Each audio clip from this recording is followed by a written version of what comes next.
नमस्कार, आदाब। Crime petrol city crimes के आज के एपिसोड में आप सबका स्वागत है। ऊंची ऊंची इमारतों से सजा ये शहर मुंबई दुनिया की सबसे ज्यादा आबादी वाले शहरों में इसका शुमार होता है। पर न जाने क्यों ये शहर महिलाओं के लिए हमेशा से बेहद सुरक्षित माना जाता रहा है, लेकिन कुछ हादसे हमारे भरोसे की बुनियाद हिला देते हैं। जिंदगी से बेतहाशा धड़के इन शहरों में आंखों के सामने से गुजरते दृश्य और अनजाने में सुने गए अल्फाज अपने अंदर न जाने क्या क्या रहस्य छिपाए रहते हैं। पर सच तो यह है कि बहुत कुछ होता रहता है इन भागते दौड़ते शहरों में, लेकिन पता तब चलता है जब घटनाएं अखबार की सुर्खियां बनकर आंखों में चुभने लगती। साल 2014 में मुंबई शहर में घटी चंद घटनाओं ने न सिर्फ मुंबई की बल्कि पूरे देश की नींद उड़ा दी थी। यह एक ऐसा हादसा था जिसने मुंबई की सेफ इमेज पर सवालिया निशान लगा दिया था। एक तरफ पैसा, पावर और आमची मुंबई पर गर्व करने वालों को शर्मिंदा किया था, तो वहीं दूसरी तरफ इंसानियत को भी कलंकित कर दिया था।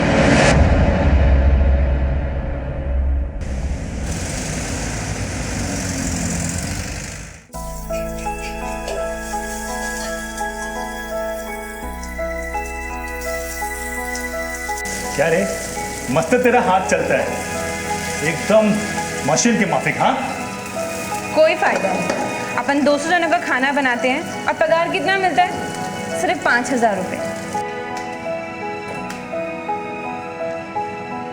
सुनना, अरे तेरा कितना काम बाकी है, थोड़ा जल्दी करना इसको, फिर अपन साथ में लंच करेंगे ना। पीछे हटना, तेरे को पता है ना कि मेरे को पसंद नहीं है और मेरे पैर पे भी चोट लगी हुई है। ये विकास, क्या चल रहा है? तू अपना आशिकी ना बाहर जाके करने का, कितना काम पड़ा हुआ है, ग्राहक आकर बाहर बैठा हुआ है। हाँ।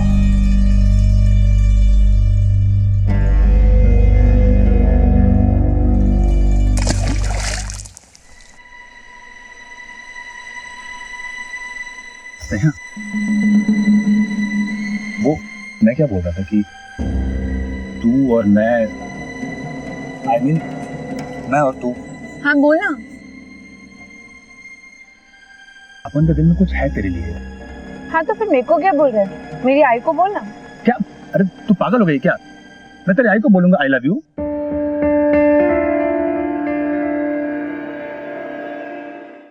क्या तेरे को बोला ना ये सब नहीं। क्या तू भी स्नेहा, अरे बचपन से जानते हैं ना मेरे को, भरोसा नहीं मेरे पे? भरोसा है, लेकिन शादी से पहले कुछ नहीं। पहले तुम दोनों सेटल हो जाओ, फिर शादी। तूने मेरे को बोला था ना कि तो भी जॉब के लिए अप्लाई किया।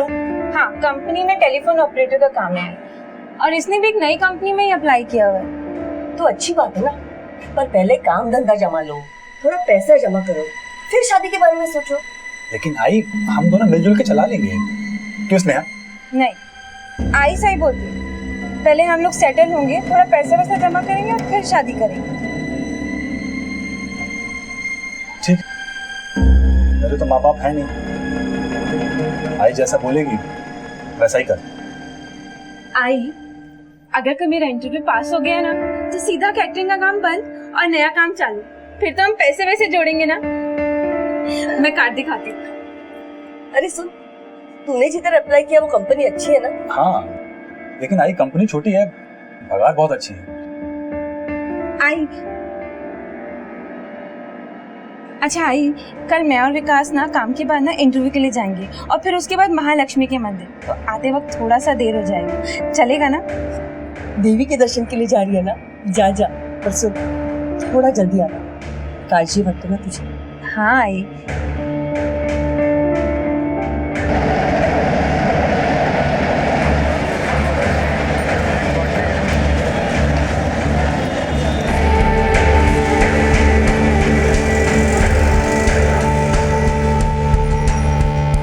इंटरव्यू तो बहुत अच्छा हुआ है, बस ये नौकरी मिल जाए, इसलिए जाते जाते ना महालक्ष्मी के मंदिर जाएंगे और फिर तुरंत घर। आई ने बोला है जल्दी आना। हाँ पता है मुझे आई ने क्या बोला है। आई ने तेरे को बोला जल्दी घर जाने का, है ना? अरे 7वीं बार बोल रही है तू। आई को फिक्र होती है इसलिए बोल रही हूँ। मालूम है तेरे आई को फिक्र होती है। स्नेहा, अरे मुझे लग रहा है ना स्ट्रीट स्कूल के पुराने। तेरे को बोला था देख के चलने का। बहुत दर्द हो रहा है। घर चलते हैं, मंदिर कभी और आएंगे। हाँ हाँ ठीक ठीक, चल चल। अरे स्नेहा, नहीं चला जा रहा, स्टेशन बहुत दूर है, कोई शॉर्टकट नहीं है क्या? एक मिनट रुक जा। भाई साहब, ओ ये कोई शॉर्टकट है क्या? हाँ यही मिल बट्टी जाता है, आज मैं भी वहीं जा रहा हूँ। एक शॉर्टकट है, हम ऐसे निकलते हैं, चला जा। अच्छा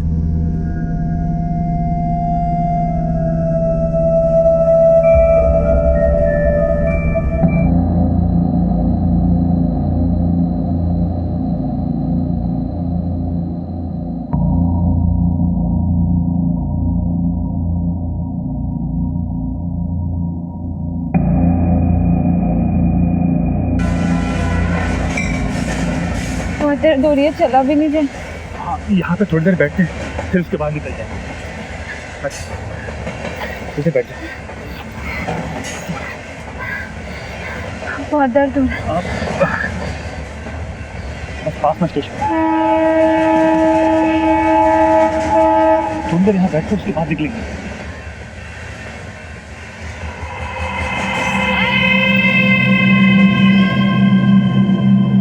ये जगह बहुत सुनसान है विकास, हम लोग ना यहाँ से चलते हैं, चलो। लेकिन स्नेहा, आखिर तू चल भी तो नहीं पा रही है ना, तो थोड़ी देर यहाँ बैठते उसके बाद निकल लेंगे।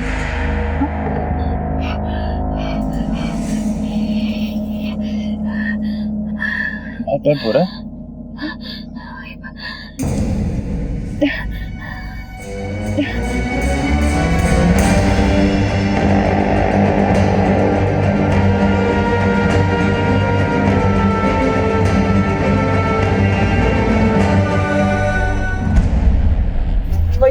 वही स्नेहा पड़ा।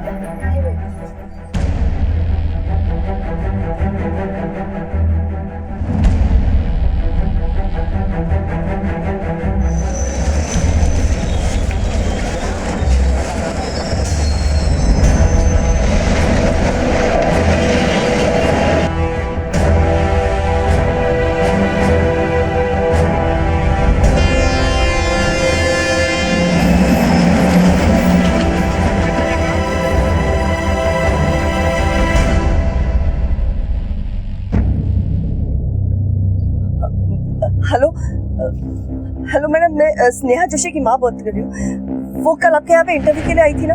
सॉरी मैडम, वो इंटरव्यू के बाद किधर गई मुझे नहीं पता।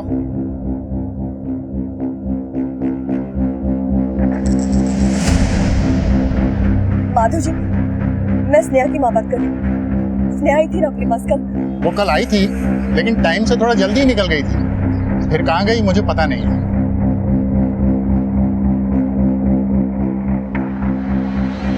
शायद कल रात से मेरी बेटी घर नहीं आई। मैंने हमारे सारे बस्ती वालों को, उसके सारे दोस्तों को, हमारे सारे रिश्तेदारों को फोन किया साहब, वो कहीं नहीं है। साहब वो केटरिंग कंपनी जहाँ पे वो काम करती है ना, वहाँ पे भी फोन किया मैंने, वो वहाँ आकर चली गई। वो बोल के गई थी एक इंटरव्यू के लिए जा रही है, ये पता है इसका। यहाँ भी फोन किया साहब, यहाँ भी आके चली गई। वो कुछ पता ही नहीं है उसका। उसका मोबाइल नंबर? 98। ठीक है मैडम, हमने कंप्लीट नोट कर ली है, हम पता करते हैं। और हाँ, उसका कोई फोन आए या उसके बारे में कोई इंफॉर्मेशन मिले तो सीधा इधर आके बता। मुझे पूरी न शोधा से। हाँ शोधता हूँ। क्या रे विकास, आने की खबर तो दे देता, मैं तुझे स्टेशन लेने आ जाता। मेरे बेटा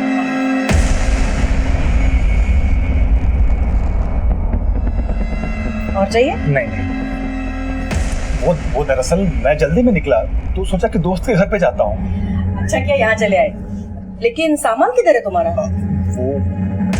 वो आंटी रास्ते में किसी ने मार लिया। ओ चल छोड़, कोई बात नहीं, मेरे कपड़े तू पहन ले, हाथ मुंह धो, मैं इसको मैं पूरा वाला कमरा दिखा देता।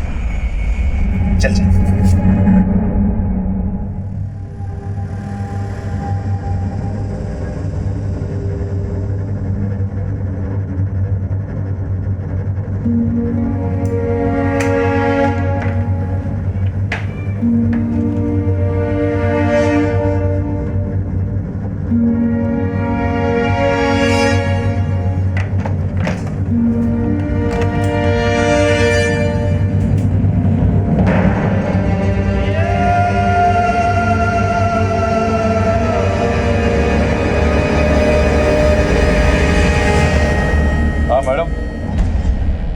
स्नेहा जो से जहाँ काम कर रही थी वहीं से बोल रहा हूँ।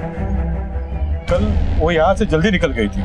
ठीक है, आज एक दिन रुकते हैं, अगर कल नहीं लौटते तो उसके कॉल रिकॉर्ड से निकलवाते हैं।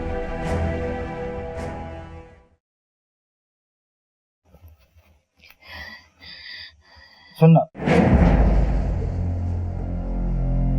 चल डॉक्टर के पास चलते हैं।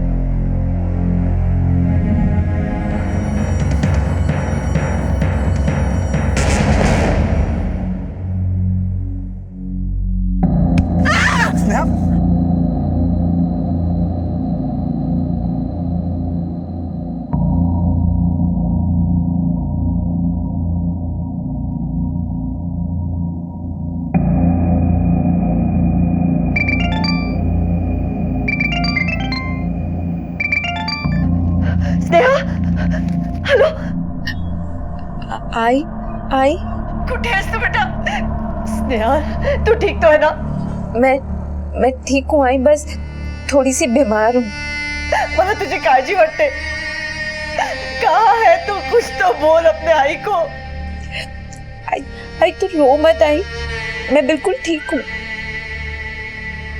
मैं ना आई विकास के साथ हूँ। स्नेहा, मैंने तो पुलिस में भी रिपोर्ट कर दिया है। पुलिस? नहीं आई, तू पुलिस को ये बोल कि मैं तुझे मिल गई हूँ। पुलिस को कुछ मत बताना। स्नेहा, हेलो?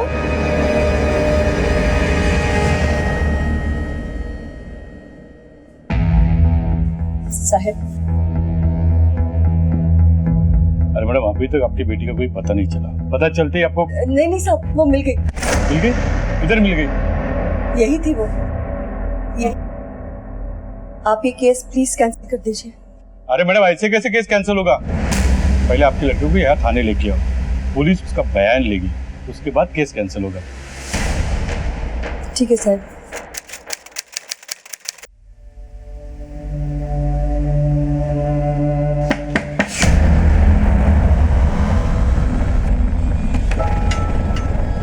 आ गई तुम्हारी बेटी? हाँ, वो काम पे गई है। अरे उसको बोलो एक बार आके थाने में शक्ल दिखा के जाए। बोलती हूँ उसको।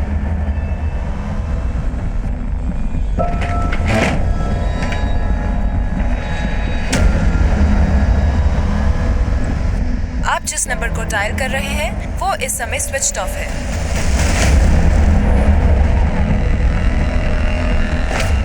क्या इसका तू बेटा? अरे कहाँ हो तुम लोग? ठीक है हम आते। विकास, अरे ओ विकास, चल पुराने दोस्तों से मिल के आते। बस एक मिनट, मैं अभी आता हूँ। ठीक है।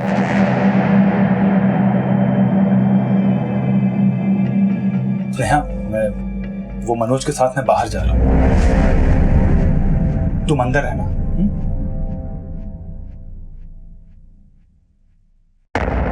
किसके साथ बात कर रहे थे? बात? कौन है अंदर? कोई नहीं। मैंने अभी सुनी आवाज। एक मिनट, ये लड़की कौन है? ये लड़की कब से रह रही है? तू कैसे जानता है इसको? मनोज, वो दरअसल हम दोनों ने भाग की शादी की थी, तो क्या? इसलिए उसको यहाँ पे छुपा के रखा। अरे लेकिन आंटी, मैं सब समझाता हूँ आपको। आप आओ ना। एक तरफ स्नेहा की माँ गायत्री स्नेहा के इस तरह अचानक गायब हो जाने से परेशान थी, और वहीं दूसरी तरफ वो स्नेहा भी किसी दर्द से जूझ रही थी, और इधर पुलिस भी मिसिंग कंप्लेंट पर एक्शन लेते हुए परेशान थी, और विकास भी अपने दोस्त और उसकी माँ से कुछ छिपा रहा था। लेकिन अब गायत्री स्नेहा की मिसिंग कंप्लेंट वापस क्यों लेना चाहती थी? आखिर माँ बेटी के बीच में क्या बातचीत हुई थी? पुलिस ने स्नेहा के बारे में 4-5 बार पूछताछ की, लेकिन क्यों गायत्री हर बार बहाना बनाकर टालती रही? क्या स्नेहा वाकई किसी मुसीबत में थी, या फिर अपनी मुसीबत को छुपाकर वो किसी और बड़ी मुसीबत में फंसने वाली थी?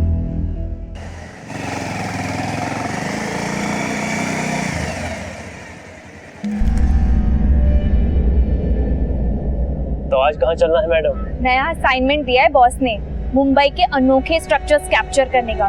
पता है, लोगों को लगता है कि मुंबई में ना सिर्फ सीलिंग और गेटवे ऑफ इंडिया ही दिखते हैं, मैं ना एकदम अलग तस्वीर दिखाना चाहती हूँ दुनिया को मुंबई की। भक्ति मिल्स एकदम अलग और यादगार बनाना चाहती हूँ। यस ऑफ कोर्स, यादगार तो होगा ही।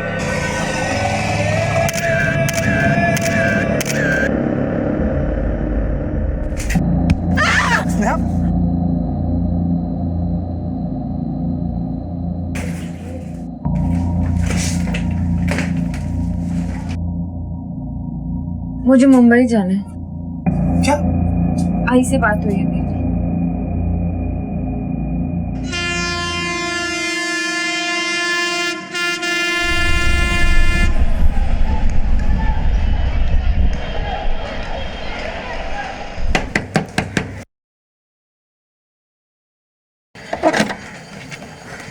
स्नेहा, स्नेहा, कैसी है तू?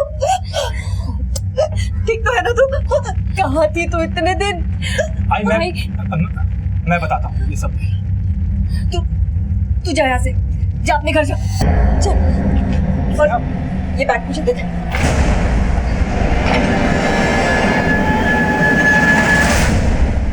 उस रोज जब हम महालक्ष्मी मंदिर जा रहे थे ना आई, तो रास्ते में मेरे पैर पे चोट लग गई थी। तो याद है ना, वो जो चोट लगी थी उसके टांगे फूल गए और बहुत खून निकलने लगा। तो हम लोगों ने प्लान कैंसिल कर दिया मंदिर जाने का, और हम लोग वापस घर आ रहे थे और मुझसे बिल्कुल भी नहीं चला जा रहा था। और हम लोगों ने सोचा कि हम लोग शॉर्टकट लेके घर जाते हैं। शॉर्टकट लेने के चक्कर में आई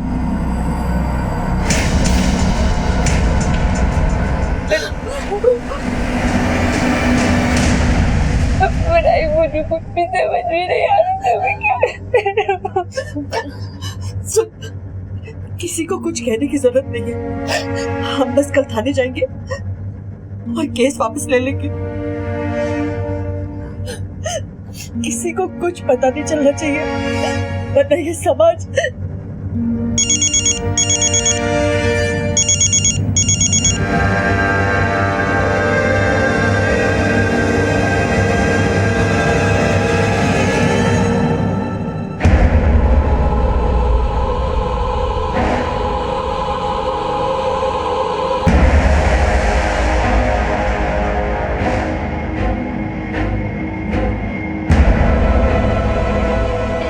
ये है तुम्हारी बेटी?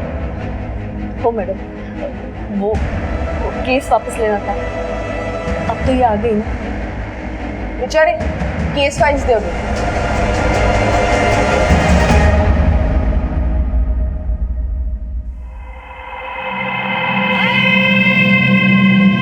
तू यहाँ क्या कर रहा है?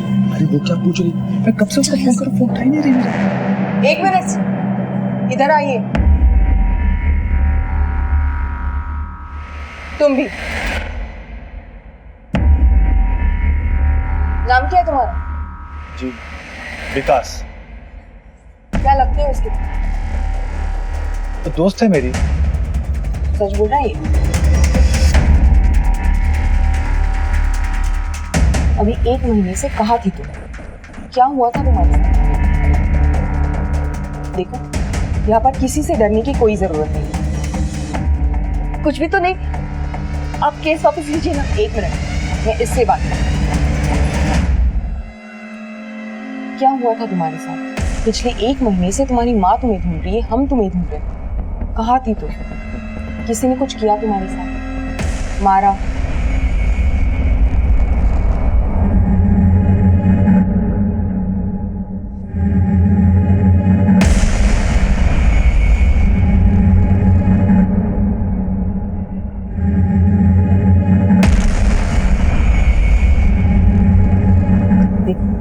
यहाँ पर किसी से डरने की कोई जरूरत नहीं। उस दिन जो कुछ हुआ वो सब बता दो।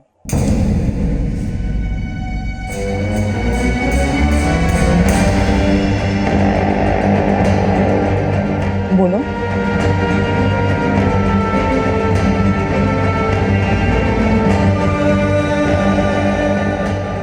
अब बताओ, उस दिन हुआ क्या था?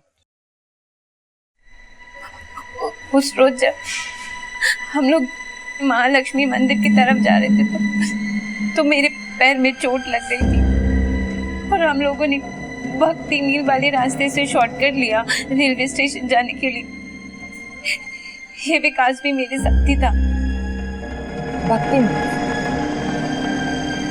सर, घाटकोपर पुलिस स्टेशन में हमने इस केस के संबंध में एक 0 FIR दर्ज किया है, लेकिन जहां पर ये वारदात हुई वो भक्ति मिल्स आपके पुलिस स्टेशन के अंडर आता है। ये रही केस की डिटेल्स।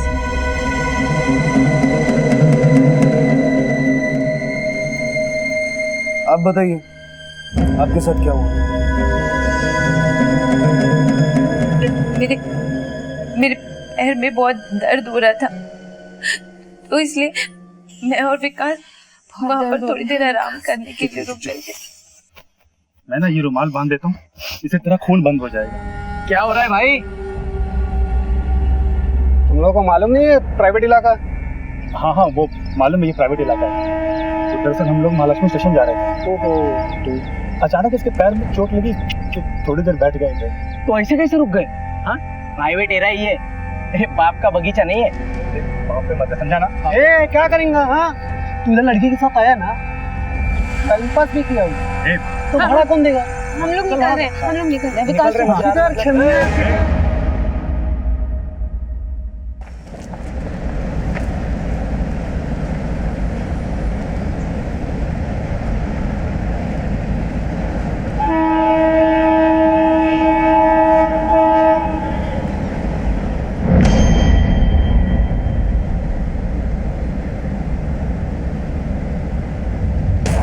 इधर आइए।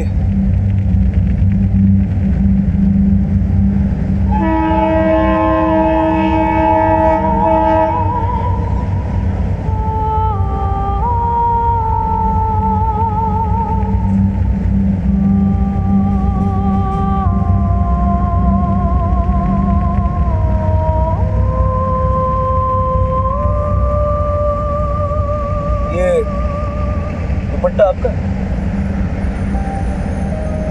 दुपट्टा के फॉरेंसिक टेस्ट सर्टिफिकेट। मोहिते, अगर ये दुपट्टा अभी तक यही है तो हो सकता है कि इस केस से जुड़े हुए कई सारे सबूत हमें यहाँ मिल सके। चारों तरफ अच्छे तरीके से छान मार। सर,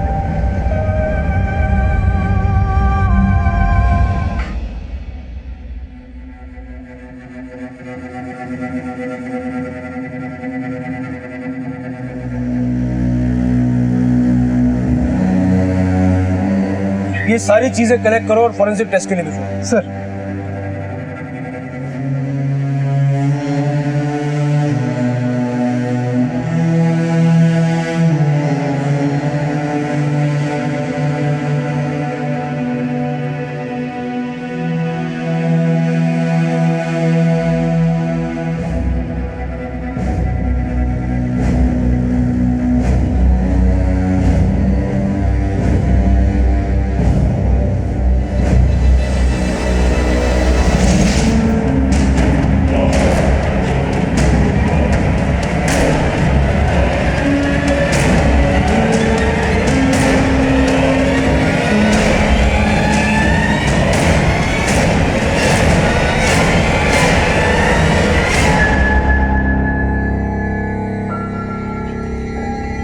स्नेहा,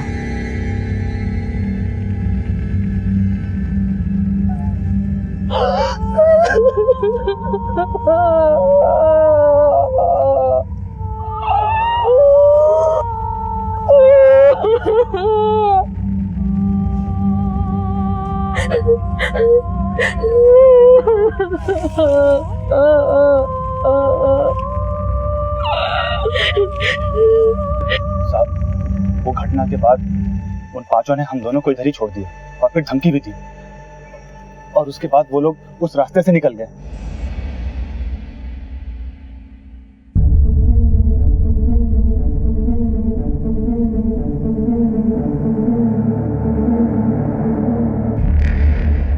सर, उन लड़कों का क्या करेंगे? आंख खींचेंगे।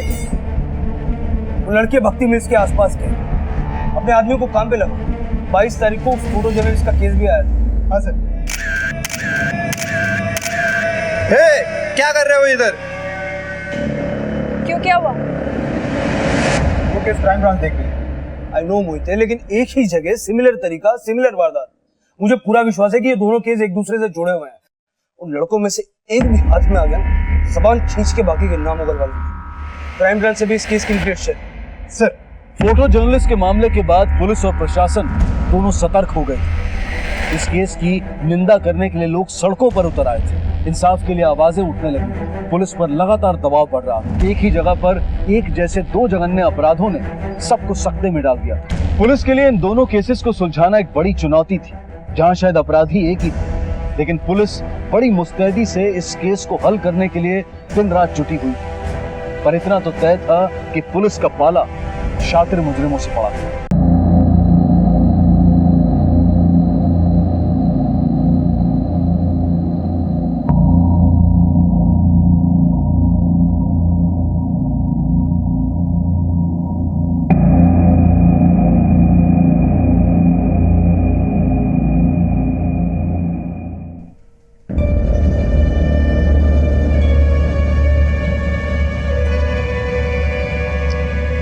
Please wait.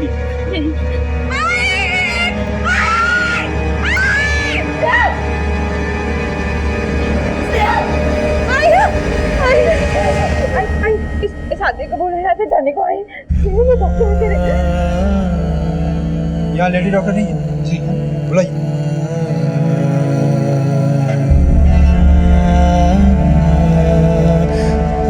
चलो आओ आओ, कोई डरने की बात नहीं, आओ जी।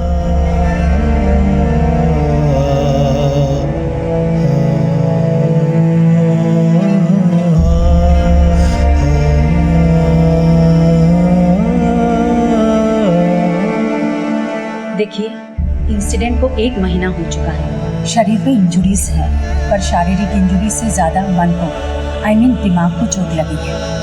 इसका साइकियाट्रिक एग्जामिनेशन होना जरूरी है, उससे बहुत कुछ सामने है। ओके।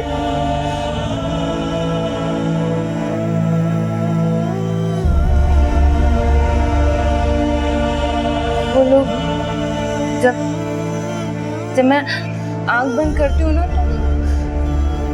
सब मेरे आंखों के सामने हाथ। किसी अबला औरत की अस्मिता पर हमला करना हत्या से भी जघन्य अपराध है। ऐसी घटनाओं में मेडिकल एग्जामिनेशन घटना के 24 घंटों के अंदर हो जाना चाहिए, लेकिन स्नेहा के केस में ऐसा नहीं हुआ, जिसकी वजह से मेडिकल रिपोर्ट में गैंगरेप को साबित करने के कोई भी पुख्ता सबूत मौजूद नहीं थे। लेकिन शारीरिक दुष्कर्म का असर सिर्फ शरीर पर ही नहीं, बल्कि उससे कहीं ज्यादा औरत के दिल और दिमाग पर पड़ता है। अगर डॉक्टरी जुबान में कहें तो स्नेहा इस वक्त PTSD यानी कि पोस्ट ट्रॉमेटिक स्ट्रेस डिसऑर्डर से ग्रस्त है। ऐसे में इंसान हर पल अपने आप को लाचार, बेबस और हारा हुआ समझता है, डिप्रेसिव और हाइपर सेंसिटिव हो जाता है। साइकियाट्रिस्ट की टीम ने अपनी रिपोर्ट क्राइम ब्रांच को सौंप दी थी और क्राइम ब्रांच ने पूरी जिम्मेदारी के साथ इस मामले की बागडोर संभाल ली थी।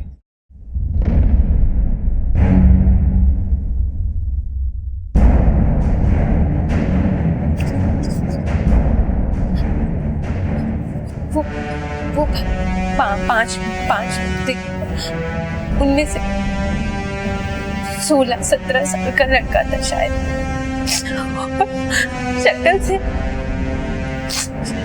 शक्ल से वो सब ना गुड्डे थे।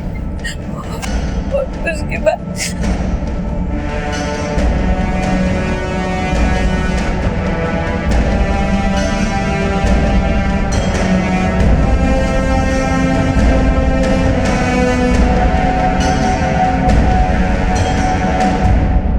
कैबिन को लेकर जाइए।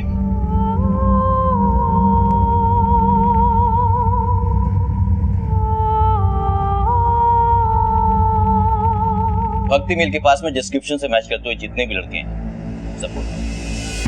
पीड़ित लड़की सिर्फ एक लड़के का स्केच बनवा पाई थी। पुलिस ने भक्ति मिल्स के 2 किलोमीटर के दायरे में तकरीबन 150 लड़कों को टटोला और उनकी दिन रात की कोशिश से उन्हें आखिर कामयाबी मिल ही गई।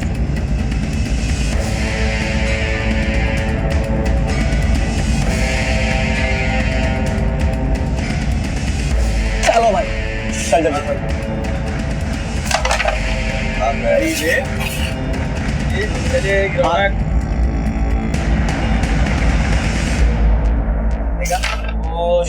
भाई भाई भाई एक कुछ काम है मुझे, कुछ काम याद आया अभी। आ जाऊंगा, दोबारा आ जाऊंगा।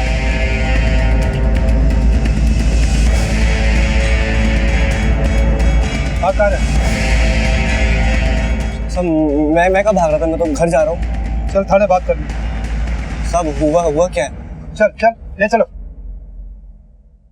बेटे सच नहीं बोलेगा तो क्या होगा पता है? जैसा जो लड़के थे उनका कुछ हो ना, लेकिन तू लंबे टाइम के लिए अंदर जाएगा। मैंने कुछ नहीं किया, मैं सच बोल रहा हूँ, मैंने कुछ किया ही नहीं। चल बैठ जा। जिस लड़की के साथ तुम लोगों ने वो कांड किया ना, उसके साथ एक लड़का भी था। उसको अभी यहाँ बुलाऊंगा, वो तेरी पहचान करेगा, बात खत्म। तू जाएगा अंदर, बाकी चारों को ढूंढने की मेहनत कौन करेगा? वही थे, लड़के को बुला। Yes sir. सब बताता हूँ सब 4 लोग थे। एजाज, वजीर, पंकज और सब आमिर और तू। हाँ साहब मैं था, पर साहब पिछली बार मैं नहीं था, पिछली बार टिल्लू था। मैंने कोई काम नहीं किया पिछली बार। मतलब पिछली बार किसके साथ कांड किया? साहब वो जो टीवी पे आ रही है ना, वो अखबार वाली लड़की, उसके साथ उन चारों ने कांड किया था। एजाज, वजीर, पंकज, आमिर और टिल्लू। मैं नहीं था, मैं पिछली बार नहीं था, मैं सिर्फ एक फोटो जर्नलिस्ट अपने ऑफिस के असाइनमेंट के संबंध में अपने एक मेल सहकर्मी के साथ इसी भक्ति मिल में गई थी और इसी तरह 5 लोगों ने, जिसमें एक नाबालिग भी शामिल था, उसके साथ बलात्कार किया। बाद में इस केस को लेकर मीडिया और लोगों में जबरदस्त जन आक्रोश हुआ और इस केस को सेनापति बापट मार्ग पुलिस से लेकर क्राइम ब्रांच को सौंप दिया गया। उस घटना में क्राइम ब्रांच के हाथ अब तक कोई आरोपी नहीं लगा था। दोनों केसेस में फर्क सिर्फ इतना ही है कि स्नेहा शहर छोड़कर बिलासपुर चली गई और उसका केस 1 महीने के बाद दायर हुआ, जबकि फोटो जर्नलिस्ट के मामले में घटना के अगले दिन से ही पुलिस हरकत में आ गई। पुलिस के हाथ अब आरोपी सनी लगा तो एक बेहद जटिल और संगीन सीरियल क्राइम की गुत्थी खुलने वाली थी। कल फोटो जर्नलिस्ट केस में इन्वॉल्व हमने एक लड़के को उठाया, जिसका नाम है टिल्लू। इसने वो सारे नाम बताए जो आपने बताए थे, वजीर, एजाज, आमिर, अलबत्ता इसने एक नया नाम बताया, पंकज। और ये पंकज जो है उस गैंग रेप में इन्वॉल्व है। जफर साहब मुझे लगता है कि उस मिल में कोई रैकेट है। यू आर एब्सोल्युटली करेक्ट, ये एक रैकेट ही है। ये कमीने वहां घात लगा के बैठते हैं और आने जाने वाली लड़कियों का शिकार करते हैं। सर पूरा मीडिया और पब्लिक पुलिस के पीछे हाथ धो के पड़ी है इस वक्त। शरद, वो तुम देखते जाओ इन कमीनों के साथ हम क्या करते हैं।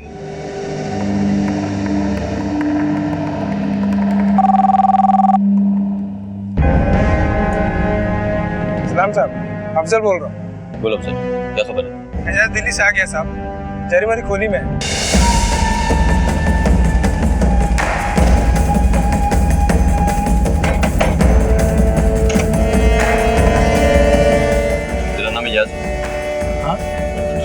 अरे क्या हुआ साहब?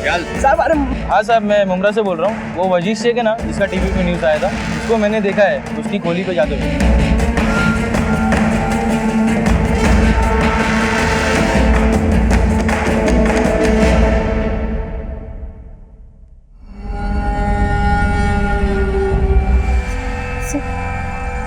वो ऑरेंज टी शर्ट वाला और जिसने ब्लैक पैंट ग्रे शर्ट पहनी है, वो वाला लड़का।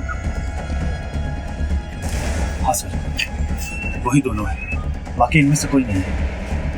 सर ये दोनों फोटो जर्नलिस्ट वाले केस में भी इन्वॉल्व है। 3 मिलने अभी और बाकी है। उस रात बिलासपुर जाने के लिए विकास ने अपने मालिक से 1500 रुपए लिए थे। बिलासपुर में उसका दोस्त मनोज, उसकी मां सुमन, ये दोनों के बयान हमारे पास में है और ये दोनों बयान साबित करते हैं कि डर और बदनामी की वजह से ये दोनों मुंबई से बिलासपुर गए। जी सर। और हाँ, फोटो जर्नलिस्ट के केस को टीवी पे देखने के बाद और अपनी मां गायत्री के लगातार मुंबई आकर मिसिंग कंप्लेंट विड्रॉ करने के जिद से स्नेहा मुंबई आ गई और यहाँ आकर पीएसआई नम्रता के सामने उसने अपनी आपबीती सुनाई। सर गायनाकोलॉजिस्ट और साइकियाट्रिस्ट के बयान से भी इस अपराध की पुष्टि होती है। शायद हमारे पास में एक पुख्ता सबूत है, ये कॉल रिकॉर्ड। इन 5 के मोबाइल 31 जुलाई और 22 अगस्त दोनों वारदात के वक्त भक्ति मिल में एक्टिव थे। उस दौरान इनकी लगातार आपस में बातचीत हो रही थी और ये और दोनों विक्टिम और उनके साथियों के भी फोन इस कंपाउंड के अंदर एक्टिव थे उस वक्त। सर, इन सारे अपराधियों की बैठक भक्ति मिल में होती थी। ये लोग भक्ति मिल से आने जाने वाली लड़कियों को अपना टारगेट बनाते सर, लेकिन कई लड़कियों ने इस बात की कोई कंप्लेंट नहीं दर्ज कराई। यही तो मुश्किल है शरद, ऐसे हालात में अक्सर लड़कियां डर जाती हैं। स्नेहा भी डर गई लेकिन उसने अपने आप को संभाल लिया। जर्नलिस्ट ने हिम्मत की और रिजल्ट था। जिस हैवानियत और प्री प्लानिंग के साथ में जुर्म को अंजाम दिया गया है, ऐसे दरिंदों को तो सिर्फ सजा नहीं होनी चाहिए, इन्हें सूली पे लटका देनी चाहिए। हमारी तो पूरी तैयारी है और कोर्ट के फैसले पे हमें पूरा भरोसा है। दोनों ही बलात्कार के केसेस इंतहाई नाजुक थे। सभी अपराधियों को पकड़ना बहुत जरूरी था क्योंकि न जाने और कितनी जिंदगियां खतरे में थी। पुलिस ने कमर कस ली थी और दिन रात काम में जुट गई थी। सारी मशीनरी हरकत में आ गई थी। जागरूक नागरिकों ने हिम्मत का प्रदर्शन किया और एक के बाद एक मिलती इंफॉर्मेशन से सिर्फ 3 दिनों में पुलिस ने सभी मुजरिमों को धर दबोचा। बलात्कार करता है, बलात्कार करेगा तो बलात्कार करेगा तो बात है, रेप करने का शौक है, रेप करने का। स्नेहा के साथ हुए जघन्य अपराध में कोर्ट का फैसला आ गया, लेकिन फोटो जर्नलिस्ट के मामले को भी मेनली इसी केस से जोड़कर देखा गया, हालांकि उसकी सुनवाई अलग से हुई। फोटो जर्नलिस्ट मामले में स्नेहा के केस का संज्ञान लेते हुए माननीय अदालत ने आरोपी आमिर, वजीर और पंकज को रिपीट ऑफेंडर्स यानी कि एक ही अपराध को बार बार करने वाला मानकर महिला अपराध से जुड़े नए कानून आईपीसी की धारा 376 ई के तहत मौत की सजा सुनाई। यह अपने आप में एक अप्रत्याशित फैसला था। नए कानून के तहत देश में दिया गया ये पहला जजमेंट था। और वहीं दूसरी तरफ जुवेनाइल जस्टिस बोर्ड ने दोनों नाबालिग आरोपियों सनी और टिल्लू को बाल अपराध से जुड़ी सबसे ज्यादा 3 साल की सजा दी। इस केस से जुड़े सभी अपराधी 5 दिनों के अंदर पकड़े गए और केस की चार्जशीट अपराध के 57 दिनों के अंदर कोर्ट में फाइल कर दी गई। इस केस में समाज की भूमिका भी काफी सराहनीय रही। यहाँ पुलिस को खबर उनके खबरियों से ज्यादा पब्लिक से मिली और स्नेहा जोशी और फोटो जर्नलिस्ट के अदम्य साहस को भी क्राइम पेट्रोल सलाम करता है। इसी विचार के साथ अब मैं अनूप सोनी आपसे विदा लेता हूँ। फिर मुलाकात होगी अगले एपिसोड में एक और चौंका देने वाले केस के साथ। तब तक अपना और अपने परिवार का ख्याल रखें और देखते रहें क्राइम पेट्रोल सिटी क्राइम्स। सबक एक को, सीख हम सबको। जय हिंद।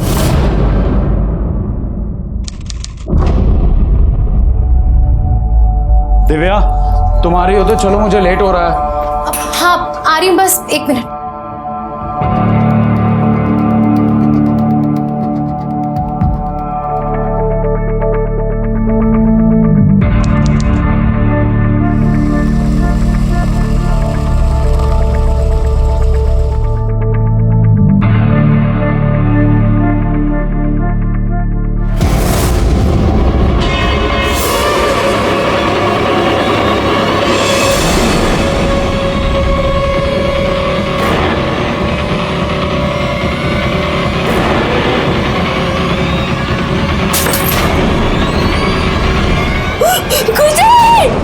बड़े शहर, बेहतर इंफ्रास्ट्रक्चर, बेहतर सुरक्षा के इंतजाम, लेकिन फिर भी क्राइम शहरों पर हर पल डर के साए की तरह मंडराता रहता है।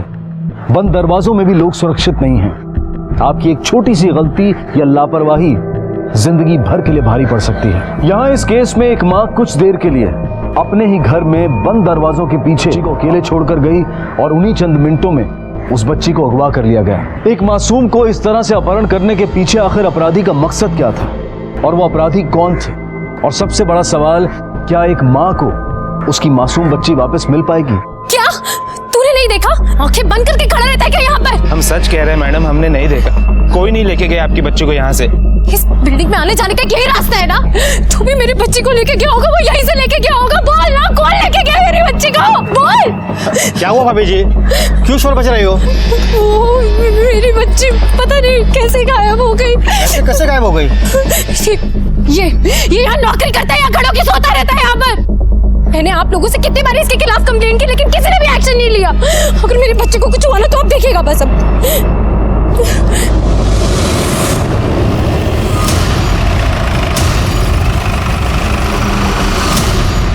दिव्या दिव्या प्लीज शांत है जा दिव्या प्लीज अरे नहीं दिव्या प्लीज। आपकी बच्ची की कोई फोटो है आपके पास? सर प्लीज मेरी बच्ची को ढूंढ दीजिए सर। वो सर 6 महीने की और उसे बुखार भी है सर। इस फोटो को सारे थानों और खबरियों में सर्कुलेट करवाओ, चारों तरफ नाकाबंदी लगवाओ और हर आने जाने वाली गाड़ी को चेक करवाओ। जो भी बच्ची लेकर गया है ज्यादा दूर नहीं गया होगा।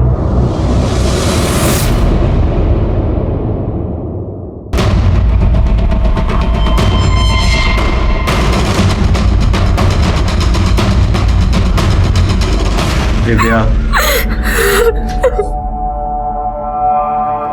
आले पानी पी। अब बताइए कि एग्जैक्टली हुआ क्या? सर वो मेरी बच्ची को बहुत बुखार था सर और उसकी दवाई भी खत्म हो गई थी तो मैं। सुयश सुनो ना, खुशी का बुखार ही नहीं उतर रहा है और उसकी दवाइयाँ भी खत्म हो गई। तुम पहले जाके दवाई ला के दो प्लीज। दिव्या मुझे लेट हो रहा है, क्लाइंट के साथ मीटिंग है, तुम जाके लेके आओ ना प्लीज। अरे मैं खुशी को बाहर बुखार में कैसे लेके जाऊंगी और इसीलिए मैं शॉप पर भी नहीं जा रही हूँ। तो एक काम करो, तुम मेरे साथ मेडिकल चलो, मैं तुम्हें दवाई लेके दे देता हूँ। तुम कैसी बातें कर रहे हो? खुशी को बुखार में कैसे लेकर जा सकती हूँ मैं? और तुम जानते हो ना इतनी मुश्किल से सोई है वो, कब से रो रही थी। दिव्या खुशी सो रही है ना, वो आधे घंटे के पहले उठने वाली है नहीं और मैं तुम्हें मेडिकल में से 15 मिनट में दवाई लेके यहाँ पे छोड़ दूंगा। चलो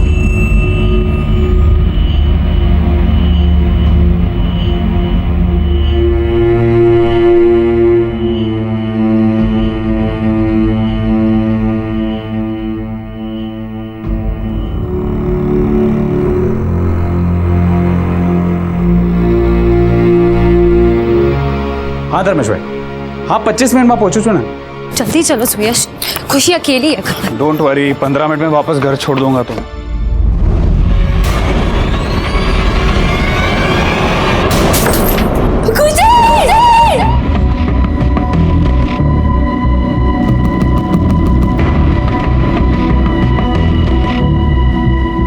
आपको केमिस्ट की दुकान से दवाई लाने में 10-15 मिनट लगे होंगे? जी सर। इतने कम टाइम में अलमारी का ताला खोलकर जेवर चुराना और साथ में बच्ची को भी ले जाना, आपने ठीक से चेक किया क्या क्या चोरी हुआ है? देखिए सर, मुझे ये जेवर और पैसे की कोई चिंता नहीं है सर। मुझे बस मेरी बच्ची की चिंता है सर। मेरी बच्ची मुझे ला दीजिए सर। देखिए, जो आपकी बच्ची को लेकर गया है वो जेवर भी लेकर गया है। अगर आपके पास जेवरों की कोई डिटेल है या कोई फोटो है तो वो दीजिए, उसके जरिए भी हम क्रिमिनल्स तक पहुंच सकते हैं। लेकिन एक बात मुझे अभी भी खटक रही है, बाहर के दोनों दरवाजों का ताला खोलना, उसके बाद ये अलमारी का ताला खोलना, अलमारी का ताला खोलकर जेवर चुराना और बच्ची को ले जाना 10-15 मिनट में कैसे पॉसिबल है? नहीं सर, 10 मिनट में इन्होंने मुझे दवाई लेकर छोड़ दिया था, लेकिन मैं बिल्डिंग की तरफ जब तेजी से दौड़ी तो उसके बाद लिफ्ट में ही अटक गई थी।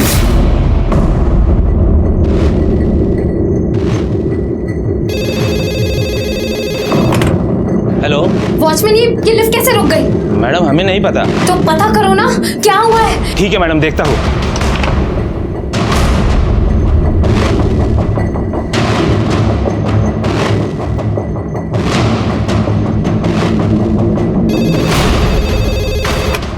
हेलो, कितना टाइम और लगेगा? बार बार का यही नाटक है, रोज बिल्डिंग में कुछ ना कुछ खराब हो जाता है। जल्दी करो, मेरी बच्ची अकेली है। मैडम आप बार बार फोन करोगे तो भाग के आना पड़ता है। आप थोड़ी देर फोन मत कीजिए, हम लिफ्ट ठीक करते हैं। सब मुझसे बहुत बड़ी गलती हो गई सर। मुझे अपनी बच्ची को ऐसे अकेला छोड़ के नहीं जाना चाहिए था। सर दोनों दरवाजों पे फोर्स एंट्री के कोई निशान नहीं है, चाबी से दरवाजा खोला गया है। आप अपनी चाबी किसी के पास रखती हैं? कोई पड़ोसी या फिर कोई काम वाली? नहीं सर, हमने आज तक हमारे घर की चाबी किसी को भी नहीं दी। सर फिर ऐसे तो डुप्लीकेट चाबी बनाना आसान नहीं है।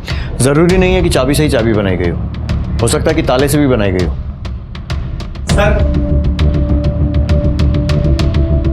सर ये देखिए, मेटल पाउडर है। मतलब नकली चाबी बनाने का काम हाल फिलहाल में ही हुआ है और जल्दबाजी में कचरा यहाँ फेंक कर भाग गए होंगे, इसलिए मेटल पाउडर साफ भी नहीं हो पाया। सर ऊपर टेरेस है, ये टॉप फ्लोर है। चलो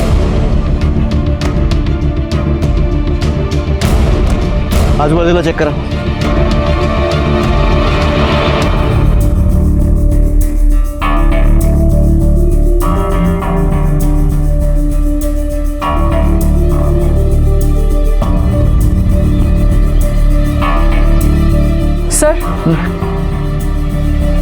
सर काय नाही सापडलं. टेरेस का दरवाजा खुला हुआ है. हो सकता है कि जिसने बच्ची को चुराया हो वो यहाँ आकर छुप गया हो, इसीलिए वॉचमैन किसी को देख नहीं पाए और हमारे आने के पहले मौका देखकर भाग गया हो. सर पिछले 9 महीनों में टॉप फ्लोर के ही फ्लैट्स में ऐसी चोरियां हुई हैं और वो सब इसी एरिया में हुई हैं. सर जहाँ जहाँ चोरियां हुई वहाँ पर डुप्लीकेट चाबी का इस्तेमाल किया गया और चोरियां भी उस वक्त हुई जब घर पे कोई नहीं था. जब लोग घर पर रिटर्न आते हैं तब पता चलता है कि घर पे चोरी हुई है. लेकिन माने ऐसा पहली बार हुआ है कि सामान के साथ साथ बच्चे को भी चुराया गया.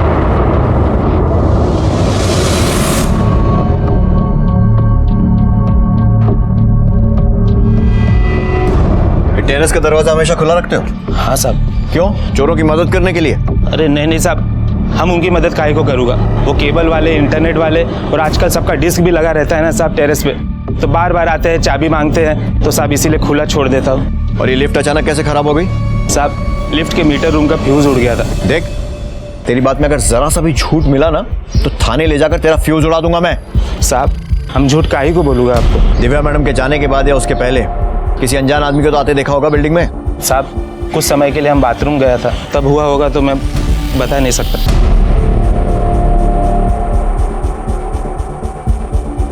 तूने नहीं देखा, लेकिन ये सीसीटीवी कैमरे ने तो रिकॉर्ड किया होगा कि कौन आया कौन गया.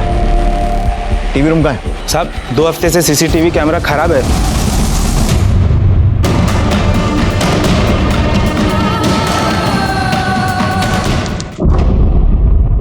सर हमने आसपास के 41 चाबी बनाने वालों को उठा लिया, उनके साथ पूछताछ की और उनके बयान को क्रॉस चेक भी किया, लेकिन दिव्या की बेटी खुशी के किडनैपिंग में और 7 चोरियों में इनमें से कोई इन्वॉल्व नहीं है. मतलब हो सकता है कि कोई नया चाबी वाला हो. सर इन सभी चोरियों में 2 कॉमन कनेक्शन है. क्या? पहले तो ये कि चोर सिर्फ उसी फ्लैट को टारगेट किया करते थे जिस फ्लैट में सुबह 10 से शाम को 6 बजे तक कोई नहीं रहा करता था. और यहाँ पर भी सुयश और दिव्या ये दोनों जन काम पर जाते थे और जाते वक्त खुशी को बेबी सिटिंग में छोड़ा करते थे. मतलब ये कि चोरों को मालूम था कि घर में कोई नहीं है, लेकिन वो ये नहीं जानते थे कि खुशी की तबीयत खराब होने के कारण दिव्या काम पर नहीं गई है. हाँ, लेकिन उस वक्त दवाई लेने के लिए घर से बाहर गई थी और हो सकता है चोर गहने जेवर वगैरह चुराने के लिए आए हों, लेकिन बच्चे को देखकर उठा कर ले गए. दूसरी कौन सी कॉमन बात है? सर जिन 7 जगहों पर चोरी हुई है उसमें से 2 जगहों पर दिव्या के बिल्डिंग का वॉचमैन ब्रिजेश ही काम पर था. और ये 8वीं चोरी हुई है जिसमें तीसरी बार वॉचमैन फिर से ब्रिजेश. ये इतना बड़ा कोइंसिडेंस नहीं हो सकता. माने जरा उठा कर लाओ इस ब्रिजेश को. चलो खड़ा रहे यहाँ पर. बिल्डिंग पर नजर रखता है या वहां रहने वाले लोगों पर? हम समझे नहीं साहब. अच्छा, जिन 8 जगहों पर चोरियां हुई उनमें से 3 जगह तू वॉचमैन था और बाकी जगहों पर तेरे जान पहचान वाले लोग. अब समझ में आया? साहब हमने कुछ नहीं किया हो साहब, हम तो ईमानदारी से दाल रोटी खाने वाला आदमी हो साहब. जेल में भी दाल रोटी मिलती है, वहां की खाएगा या सच बताएगा? तीनों जगहों पर तू ही. चक्कर क्या है? साहब कोई भी चक्कर नहीं है साहब, हमारी तो किस्मत ही खराब है. हम जहां जाते वहीं चोरी हो जाती साहब. किस्मत नहीं, तेरा ना दिमाग खराब है, जो कि सही काम में नहीं सिर्फ गलत काम में लगता है. देख, एक बात तो पक्की है कि ये चोरियां किसी अकेले आदमी का काम नहीं है, पूरा का पूरा गैंग है. पहले घर की चाबी बनाई जाती है और सीधे दरवाजे से चाबी बनना आसान काम नहीं है, बहुत टाइम लग जाता है. लेकिन उसके बाद उसी घर में चोरी करना आसान हो जाता है जब वो घर खाली हो. तो अब तू अपना दिमाग खाली करेगा या फिर हम करवाएं? उगलेगा कुछ? बैकवर्ड. सर टेबल लेकर और डंडा भी लेकर. उल्टा लेटाकर जब तलवों पर फटके पड़ेंगे ना तो सब याद आ जाएगा. हो साहब, लेके आता हूँ. सब रुको साहब, सब रुको ना साहब, मार रहा साहब. साहब हम सब सच बताते हैं साहब. बोल. साहब हमारे 2 साथी है, वो चोरी करते हैं, हम उनकी मदद करता था साहब, लेकिन बच्चा वो लोगों ने चुराया ये हमें नहीं पता था साहब. उस दिन भी चोरी ही करनी थी. कौन है वो दोनों? किशोर और उसकी बीवी चंदा.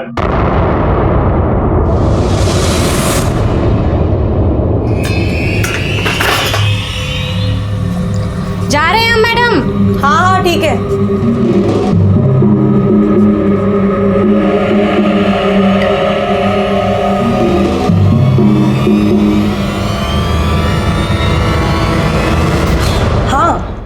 हाँ 2 टिकट करा लो. ठीक है. अच्छा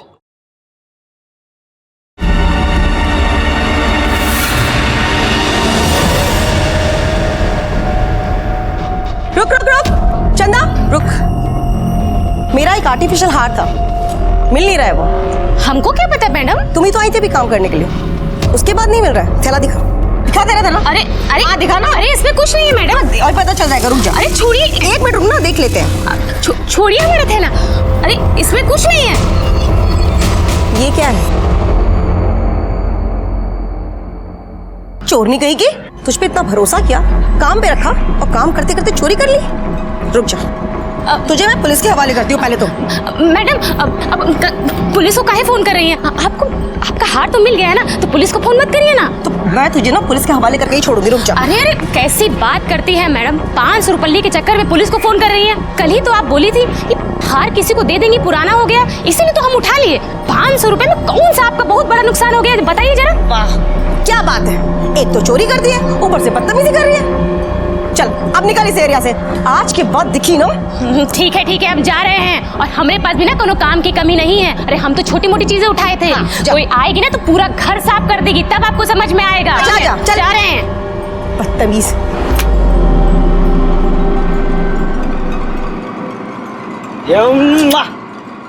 लग गया।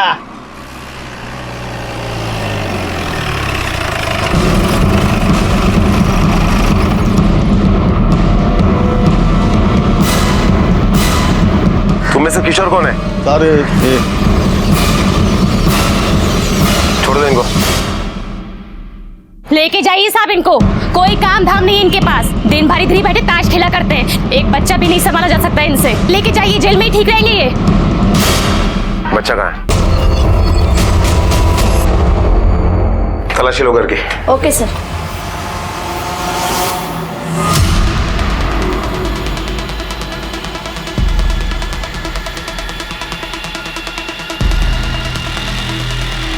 ये बच्चा किसका है? साहब ये हमारा बच्चा है, कोनो चुराया उराया नहीं है। हमें 6 महीने की बच्ची की तलाश है। कहाँ है बच्ची? बोलो। हम नहीं जानते साहब, हम किसी 6 महीने की बच्ची को नहीं जानते। सर ये कुछ गहने मिले। ये गहने कहाँ से आए तुम्हारे पास?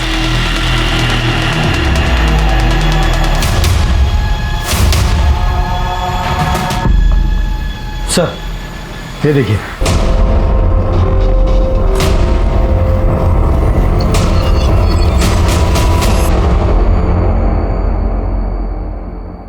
एक्सपर्ट है तू तो।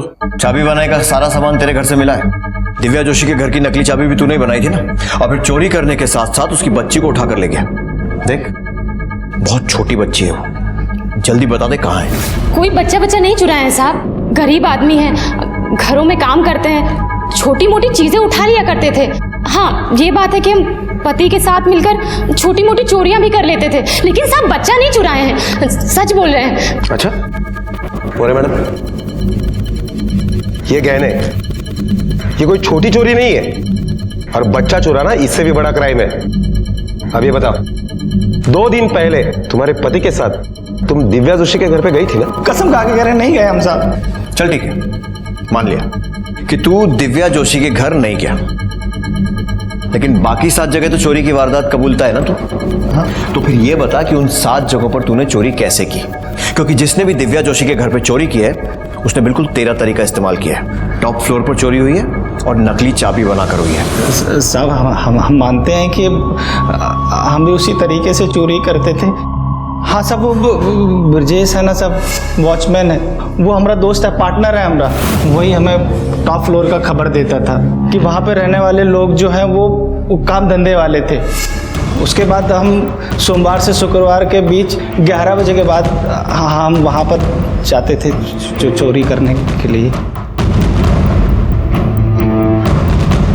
सब आजकल लोग 2 दरवाजे रखने लगे हैं, और नकली चाबी बनाने के लिए कम से कम 2 दिन तो लग ही जाते हैं ना। जिन 7 जगहों पर तूने चोरी की थी उनमें से सिर्फ 2 जगह ब्रिजेश वॉचमैन था, तो बाकी जगहों पर तेरे लिए टेरेस का दरवाजा छुपने के लिए कौन खोलता था?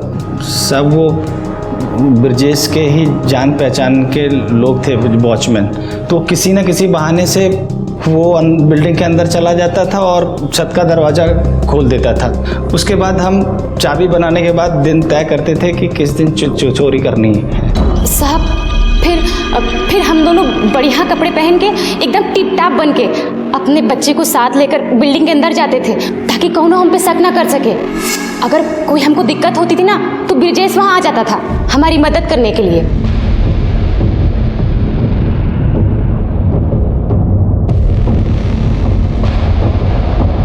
जल्दी फटाफट लपेट लो। अरे बहुत टाइम है हमारे पास, कोनो दिक्कत नहीं है। चलिए चलिए।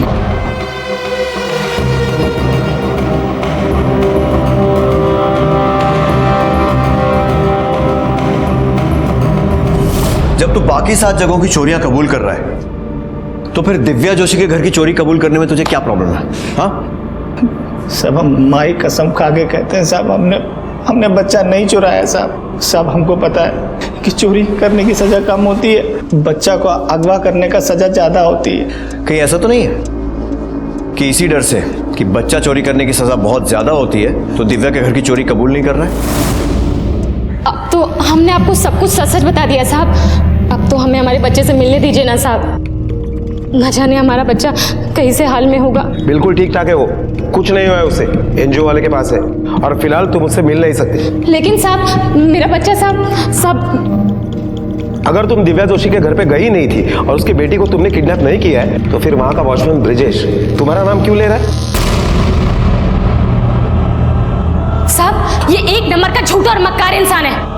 पिछली बार अपना हिस्सा लेने के लिए साहब ही हमसे बहुत झगड़ा था और जब हमने इसको हिस्सा नहीं दिया ना उसी का बदला निकाल रहा है ये। जानबूझ के हमको फंसा रहा है साहब ये। साहब फंस तो हम गए हो साहब ये दोनों के साथ चोरी के केस में। साहब हम सच कह रहे साहब, उस दिन ये दोनों ही दिव्या मैडम के घर पे गए थे चोरी करने। अब ये गए थे तो साहब बच्चा भी इन्होंने चुराया होगा साहब। तू साले झूठ क्यों बोल रहा है? मार के काटूंगी समझे। सच सच बता, सच सच बता। तेरी वजह से हमारा बच्चा ही हमसे दूर है। साहब ये झूठ बोल रहा है। झूठ बोल रहा है साहब। हमारा यकीन कीजिए साहब, ये झूठ बोल रहा है। साहब मैं सच बोल रहा हूँ साहब।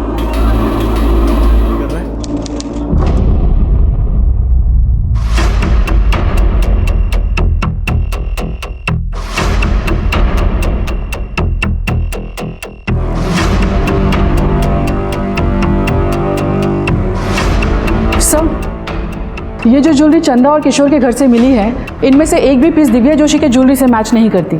हाँ लेकिन पहले जो चोरियां हुई हैं उनमें से काफी चीजें मैच करती हैं। हो सकता है इन लोगों ने दिव्या जोशी के घर से चुराए गहनों को पहले ठिकाने लगा दिया ताकि बच्चा चोरी का शक इन पर न जाए। माने इस चंदा और किशोर के कॉल डिटेल्स निकालो।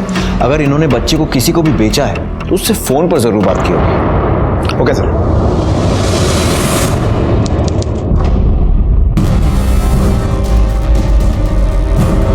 Sir call records.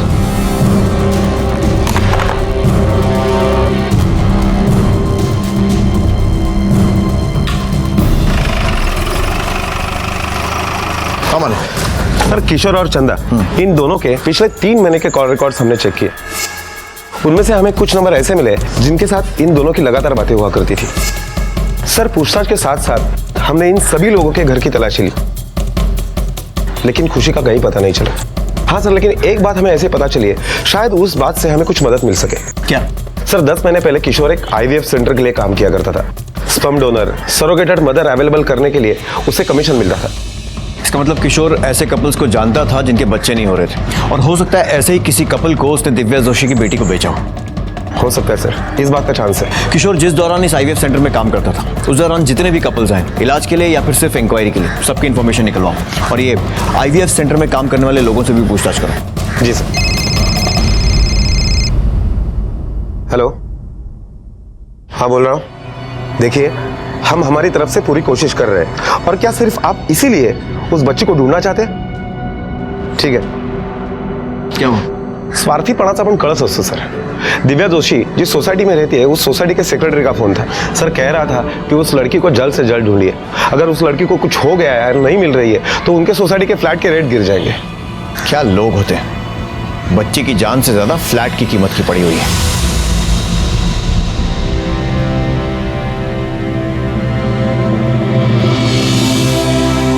ये मेरी बच्ची है खुशी, 6 महीने की है। छोटे में बच्चे सब एक जैसे ही दिखते हैं लेकिन इसके गाल पर एक बर्थ मार्क है। क्या हुआ? जो लोग हमारी बेटी को उठा के लेके गए, अगर वो लोगों ने ये वीडियो देख लिया और डर के मारे शायद हमारी बेटे के साथ। मुझे लगता है हमें एक बार पुलिस को इन्फॉर्म करना नहीं, चाहिए। नहीं नहीं, तुम एक काम करो, एक और वीडियो रिकॉर्ड करो और इस बार जो मैं बोलूंगी ना वो सोशल मीडिया पे डाल देना। अगर आप ये वीडियो देख रहे हैं और अगर आपके पास हमारी बच्ची है, हम वादा करते हैं हम पुलिस में आपके खिलाफ कोई कंप्लेंट नहीं करेंगे और जो कोई भी हमारी बच्ची हमें वापस लाकर देगा हम उसे 2 लाख रुपए का इनाम भी देंगे।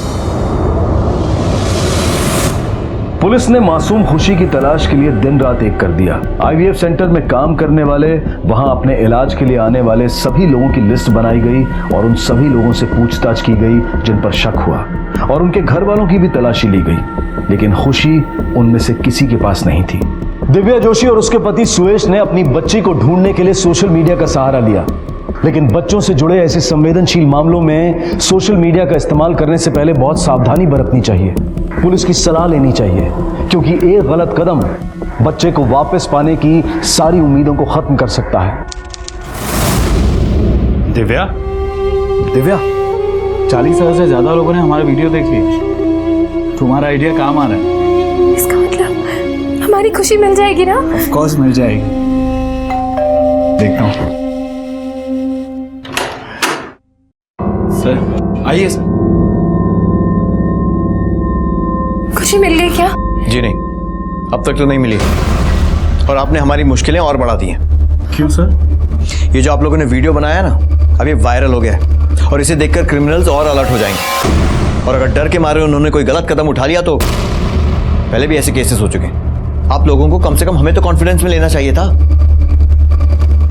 I am sorry sir.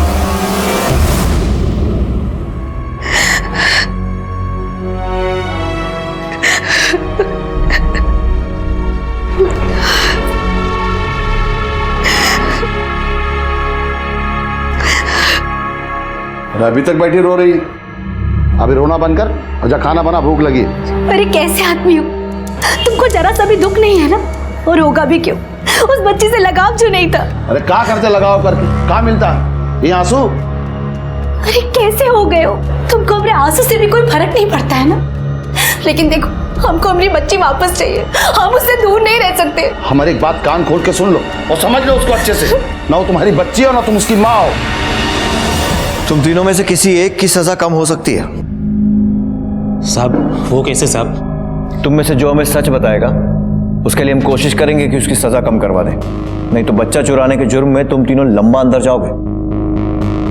साहब हम सच्ची तो बोल रहे हैं, ये दोनों ने तो बच्चा चुराया साहब। ये ब्रिजेश कहाँ पकड़ रहे हो तुम्हें? काहे फंसा रहे हो हम लोगों को? साहब हमें हमारे बच्चे से मिलवा दो साहब। बच्चे से मिलना है तो सच बोलो। साहब हम चुराए बच्चा साहब। ये चंदा कहाँ पकड़ रही हो तुम? हम चुराए साहब। कहाँ पकड़ रही हो तुम? कहाँ है दिव्या जोशी की बेटी? किसको बेचा उसे? सब हम बच्चा नहीं चुराए हैं साहब। सब हमको समझ में नहीं आ रहा है झूठ काहे बोल रही है। अरे चंदा तुम काहे झूठ बोल रही हो? चुप रहिए आप। साहब आप मेरी बात सुनिए, बच्चा हमने चुराया है और वो कहाँ है ये हम आपको तभी बताएंगे जब आप हमें हमारे बच्चे से मिलवा दोगे। सब आप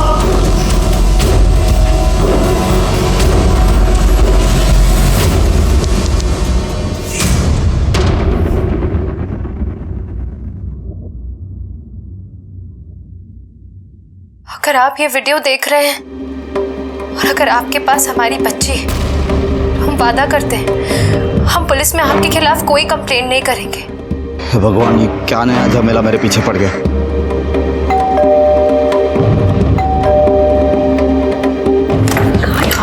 वीडियो बग तू पूरी सुनाओ। खुशी है, इसके माँ ने एक वीडियो वायरल किया है जिसमें उसने अपील की है कि उसकी बच्ची को वापस लाके दे। ये देखो, ये वीडियो हर एक सोशल मीडिया पे जा रहा है।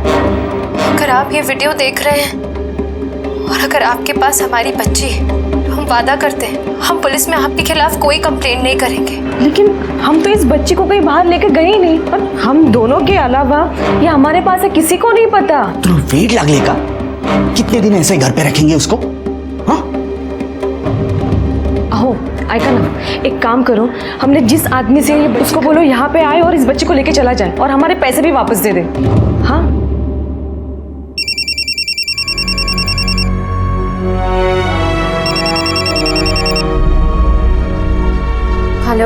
हेलो मैडम, मैं विमला बोल रही हूँ। देखिए मैडम, आप मुझे नहीं जानती, लेकिन मैंने आपके बच्ची वाला वीडियो देखा है। बोलिए, क्या जानते हैं आप मेरी बच्ची के बारे में? जी, आपने जैसी बच्ची का फोटो जो वीडियो में दिखा है ना, वैसी बच्ची मैंने देखी है। कहाँ देखी थी? बोलिए। क्या हुआ, किसका फोन है? कोई औरत का फोन है, उसने हमारी खुशी को देखा। आप एड्रेस बताइए ना, हम वहीं आते हैं। जी, आप मेरा एड्रेस लिख लो। ठीक है, ठीक है, हम वहीं पहुंचते हैं।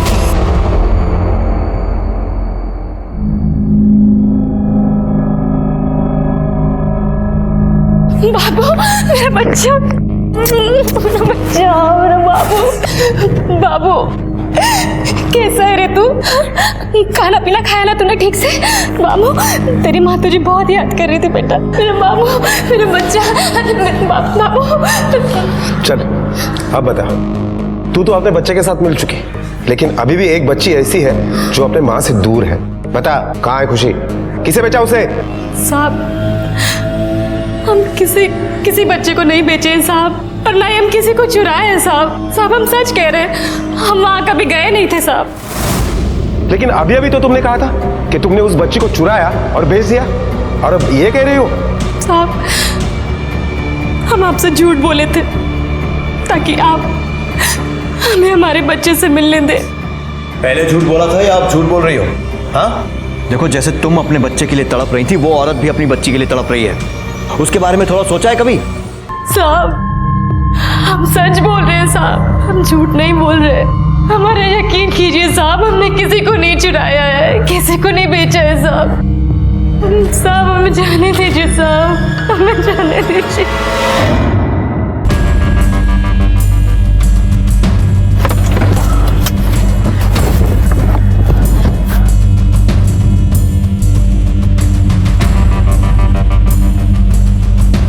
सुयश, सुयश, मैंने फोन किया था आपको। आपने कहा था कि आपने हमारी बच्ची को देखा है, बताइए ना हमारी बच्ची कहाँ है? पहले मुझे कुछ पैसे दीजिए, फिर मैं बताऊंगी। अरे लेकिन देखिए, आप हमारे साथ चलिए, उसके बाद आप जितने पैसे कहेंगे ना उतने पैसे दे देंगे आप। नहीं, मैं नहीं आ सकती वहाँ। क्यों? ये सब सवाल करने का टाइम नहीं है अभी। आप मुझे पहले 50,000 रुपया दीजिए, फिर मैं आपको उनका एड्रेस। नहीं, लेकिन तुम दो नहीं ना पैसे, पैसे दो इन्हें, दो ना, मैं कह रही हूँ पैसे दो।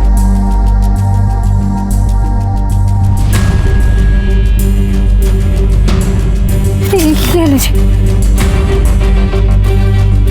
हाँ, ये लीजिए एड्रेस। ठीक है, आप भी चलिए हमारे साथ। मैं वहाँ नहीं आ सकती। देखिए, आपकी बच्ची वहाँ पर ही है। मैं उनके यहाँ घर का काम करती हूँ। अगर उनको पता चल गया तो वो मुझे काम से निकाल देंगे। अरे लेकिन आप, मैं यहीं पर हूँ। आपकी बच्ची मिलने के बाद बाकी का पैसा इधर लाके दो। अरे लेकिन ऐसे, चलो तुम चलो यहाँ से।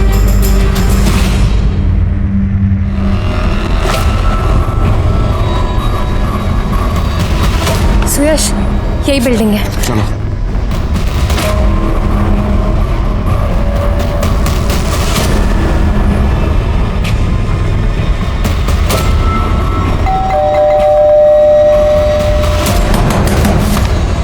रुको, मैं देखता हूँ।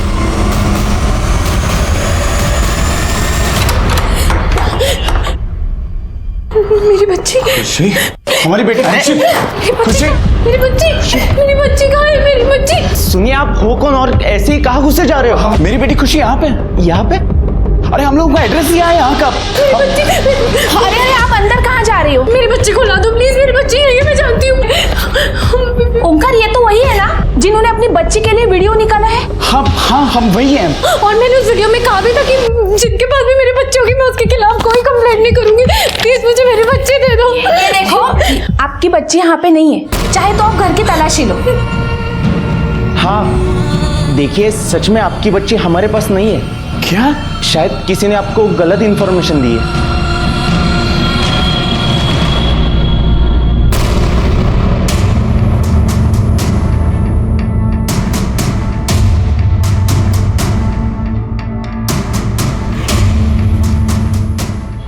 इस बच्ची को लो और हमारा पैसा वापस कर दो। अभी पैसा नहीं है हमारे पास, यही तो कहने आए थे आपसे। जब तक पैसे का इंतजाम नहीं होता तब तक बच्ची को अपने पास रखिए। इसका क्या मतलब है? पैसे नहीं है मतलब नहीं है। देखो साहब, ऐसे केस में ना ये बच्चा बेच के वापस नहीं लिया जाता, समझे आप? ये रखो अपने पास। जगत भाई, हम संभाल नहीं पा रहे हैं इस बच्ची को, आप लेके जाओ। और वो पैसा पैसे बाद में दे देना। हमारे हाथों से दोनों चीजें भी चली गई, बच्ची भी और पैसे भी। आता तो क्या आपल्याला पैसे नाही देणार आहे? नाही दिलेत ना तरी चालतील। इस बच्ची के चक्कर में लंबे अंदर चले जाते, समझे तू?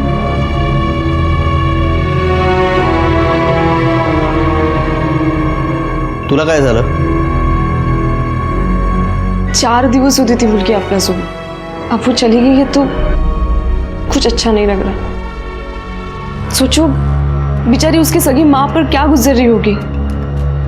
आओ ऐका ना, क्यों ना हम ये सब बातें पुलिस को बता दें ताकि वो बच्ची अपने माँ के पास तो पहुंच जाएगी। तुला काय वेड लागले? पुलिस पूछेगी ये बच्ची आपके पास कहाँ से आई तो क्या बताएंगे? हमने बच्ची को खरीदा था।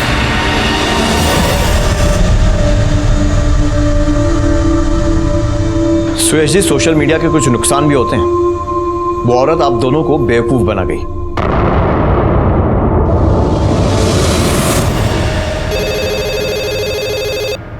दुकान चला बोले। आप जिस बच्ची को ढूंढ रहे हैं, मैंने उसे आज देखा था। सर, अभी एक आदमी का फोन आया था जिसकी बोरीवली के एमजी रोड पर जो IVF सेंटर है वहां पर काम करने वाले नरेश के साथ बच्चा खरीदने की डील हुई थी। नरेश के थ्रू जो आदमी बच्ची को लेकर वहां आया था वो बच्ची खुशी ही थी। उस आदमी का नाम तो नहीं बताया, लेकिन उसने ये नंबर दिया है। इस नंबर की डिटेल्स निकलो फौरन। Okay sir.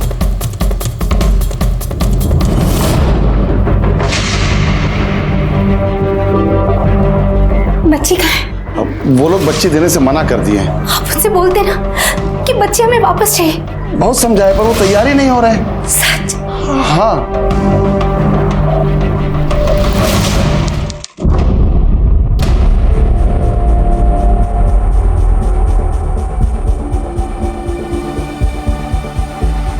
सुनिए, ये नरेश यहीं पे काम करता है ना? हाँ सर। कहाँ है वो? बुलाओ उसे। हो रहा है सब। नरेश! नरेश रुक!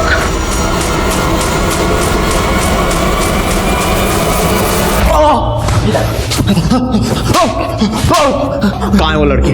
कहाँ है वो बच्ची? मैं सच बोल रहा हूँ, मेरे को नहीं मालूम साहब। नहीं मालूम? नहीं मालूम। नहीं मालूम? ऐसे नहीं बोलेगा तू। डंडा ला, ला डंडा। साहब मैं सच बोल रहा हूँ साहब। वो जगत लेके आया था वो बच्ची को। कहाँ रहता है ये जगत? मेरे को नहीं मालूम साहब वो जगत कहाँ रहता है। सर, उस आदमी ने जो दूसरा नंबर हमें दिया था वो नंबर नरेश के अलावा चंदा, किशोर और ब्रिजेश, इन तीनों के कांटेक्ट में था। तुम तीनों में से जगत को कौन जानता है? साहब, जगत तो ब्रिजेश का जीजा है। हाँ साहब, तो ब्रिजेश ने तकरीबन 2 महीना पहले उसे हमारे पास भेजा था चाबी बनाना सीखने के लिए। अरे ये क्या बोल रहे हो तुम? हम सही बोल रहे हैं साहब। ये दोनों मिलकर फिर से हमको फंसाने की कोशिश नहीं साहब, हम नहीं फंसा रहे। तुम कहे झूठ मत बोलो। तुमने भेजा था हमारे पास। हम ऐसे किसी आदमी को नहीं जानते।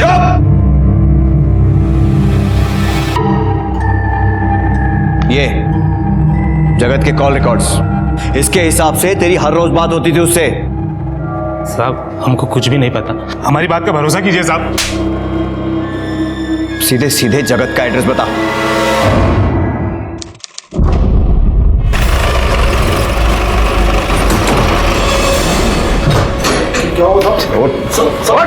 अरे हुआ क्या? घर की तलाशी लो, बच्चे यही मिलेगी। कौन सी बच्ची?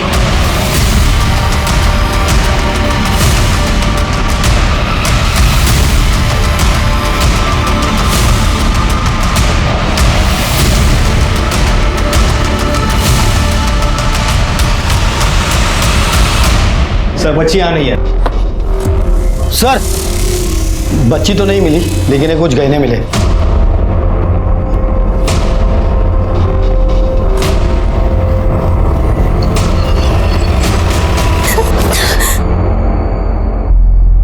चल बैठ।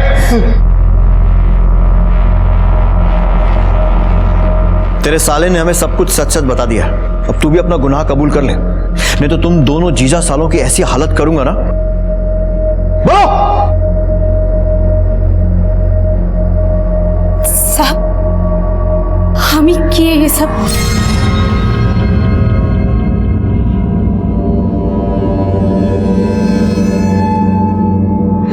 हाँ हाँ साहब, हमें चुराए थे बच्चा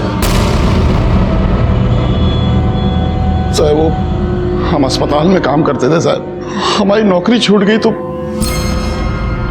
फिर हमने चोरी करना शुरू कर दी।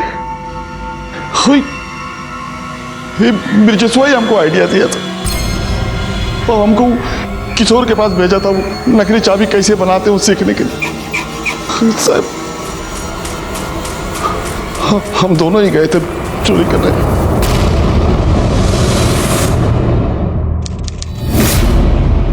जल्दी चलो सुयश, खुशी अकेली है। डोंट वरी, 15 मिनट में वापस घर छोड़ दूंगा तुम्हें।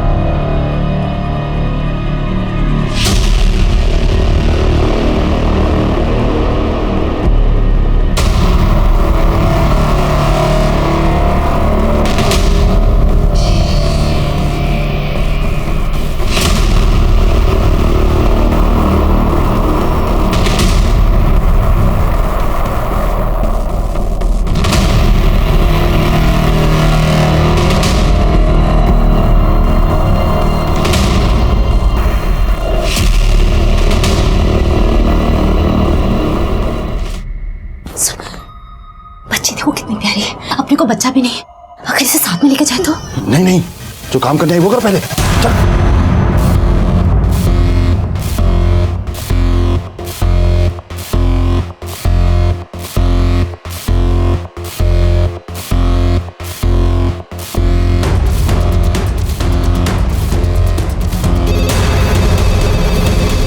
हम देखते हैं, जल्दी अपना काम करके निकलो। मलकिन वापस आ गई, हम उसको लिफ्ट में अटका रहा हूँ। अच्छा ठीक है। हम अस्पताल में वार्ड बॉय का काम करते थे। नरेश से हमारी जान पहचान थी। वो एक IVF सेंटर में काम करता था। बहुत बार हमसे बोला कि कोई बच्चा है तो हमको बताना, हमारे पास ग्राहक है। हम उसकी मदद से वो मनोज कुलकर्णी को वो बच्ची बेच दिए। तो बच्ची उसके पास है अभी? नहीं साहब, बच्ची उसके पास नहीं है। वो बच्ची हमको वापस दे दिए।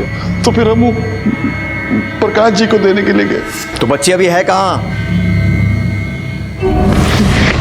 बताना, कहाँ है बच्ची? कहाँ है? साहब हम बहुत डर गए थे साहब, तो बच्ची को लिंक रोड पे कचरा पेटी हम उसमें छोड़ दिए ले जाके।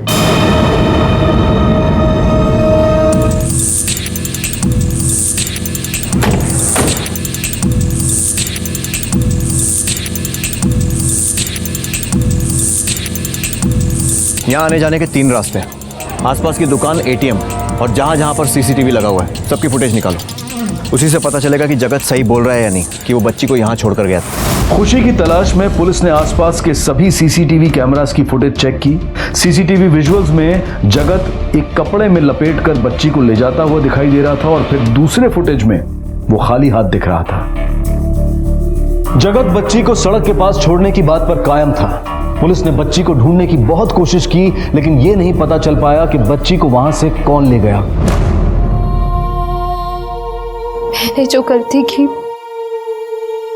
उसकी सजा मेरी बच्ची को भुगतनी पड़ी, लेकिन आप ऐसी गलती कभी मत करिएगा। अपने बच्चे को इस तरह अकेले मत छोड़िएगा। आंकड़े बताते हैं कि भारत में लगभग हर 8 मिनट में एक बच्चा गायब होता है और उनमें से ज्यादातर बच्चे आंकड़ों की इसी मिसिंग लिस्ट में बने रह जाते हैं, कभी अपने परिवार के साथ वापस नहीं मिल पाते। आज हॉस्पिटल से, बस स्टैंड से, रेलवे स्टेशन से और यहां तक कि घरों से भी नवजात बच्चे चुराए जाते हैं, क्योंकि कुछ लोग ऐसे बच्चों को खरीद कर माता पिता बनने की खुशी पाना चाहते हैं। लेकिन याद रखें कि आपकी ये खरीदी हुई खुशी उस बच्चे के सगे माता पिता की जिंदगी को हमेशा के लिए दुख से भर देती है और इस तरह आप उस बच्चे के भी गुनहगार बन जाते हैं। इसी विचार के साथ अब मैं अनूप सोनी आपसे विदा लेता हूं। फिर मुलाकात होगी अगले एपिसोड में एक और चौंका देने वाले केस के साथ। तब तक अपना और अपने परिवार का ख्याल रखें और देखते रहें क्राइम पेट्रोल सिटी क्राइम्स। सबक एक को, सीख हम सबको। जय हिंद। इस तरह के और भी एपिसोड देखने के लिए हमारे चैनल को सब्सक्राइब करें और बेल आइकन दबाना ना भूलें।